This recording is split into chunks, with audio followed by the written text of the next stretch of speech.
Hi, I'm Katy Tafoya with Success for Solopreneurs. I am here to talk to you today. I always start with gosh, it seems.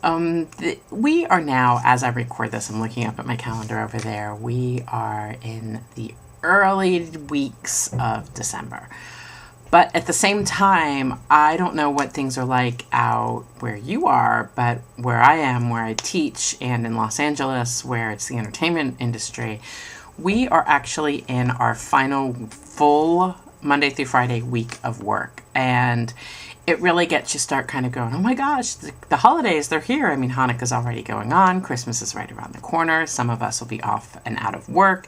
Some of us will have our kids home from work. So it's getting to be that point of where you're just kind of losing a little bit of control maybe and not sure where you should be putting your focus. So I wanted to share with you two great ideas I have for kind of ending your year and putting it all in place and looking over things and seeing what you've learned, what you've processed, things like that, as well as setting up for the new year and getting the right things in place so you can actually figure out what it is you want to focus on.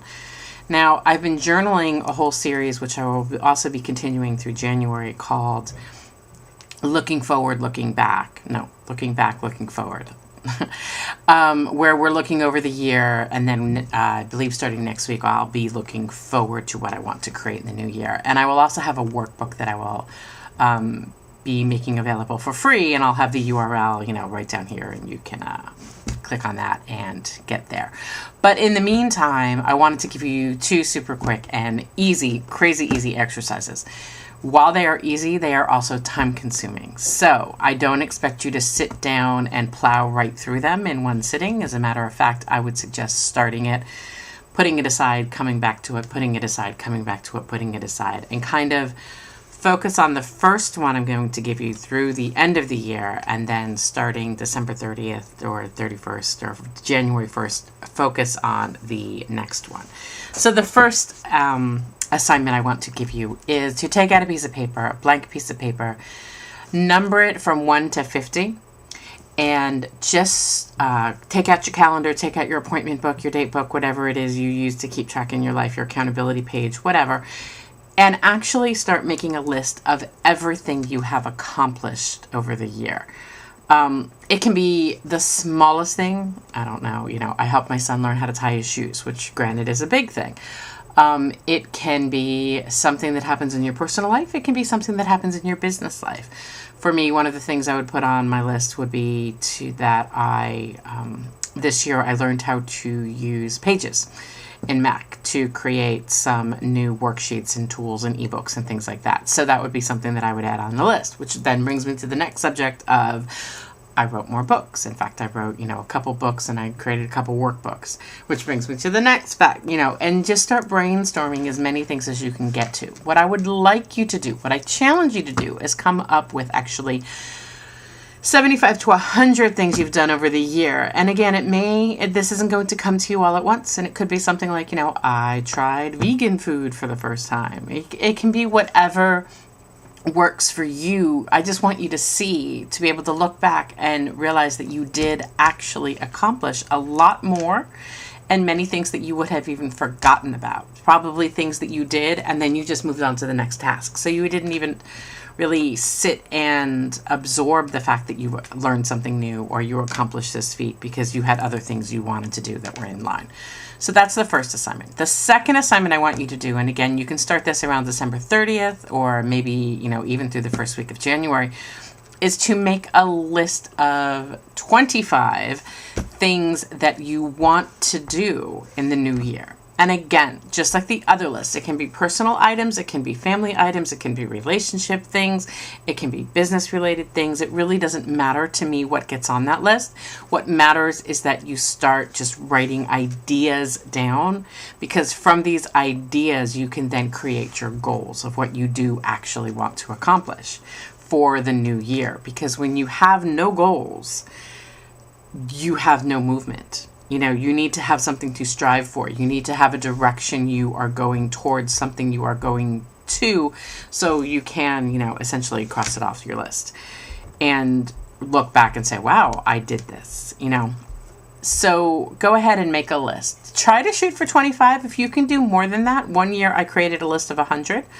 I didn't get anywhere near doing all 100 of those things, but it felt good making that list.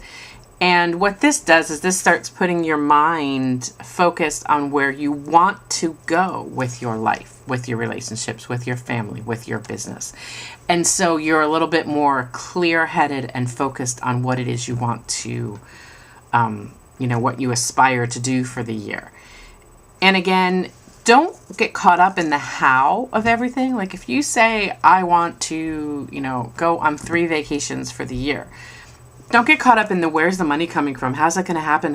Who's going to take care of the dog? Who's going to take care of the kids? Don't worry about any of that. Just get the fact that you want the vacation on the list.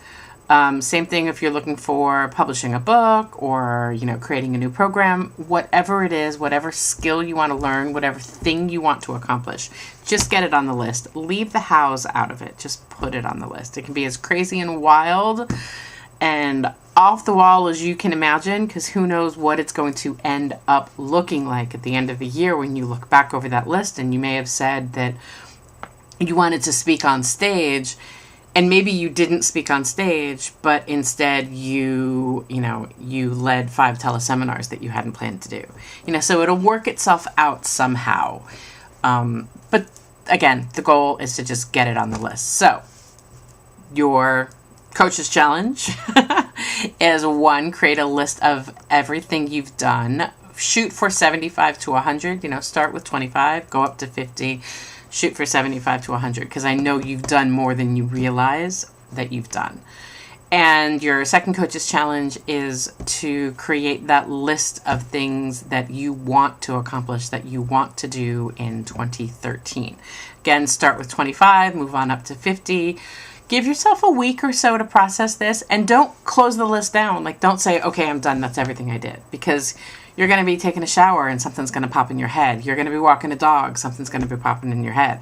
Stuff is going to pop up that you remember that you did. So, I challenge you to get that done. I think you'll find that it will help you really put things in focus. And again, I am Katy with Success for Solopreneurs. And if you go to this URL, I never know how to do this URL, right there, you can pick up your free workbook that has additional questions and journaling exercises that you can work through. Thanks so much. Have a happy and safe holidays, and I will be seeing you again.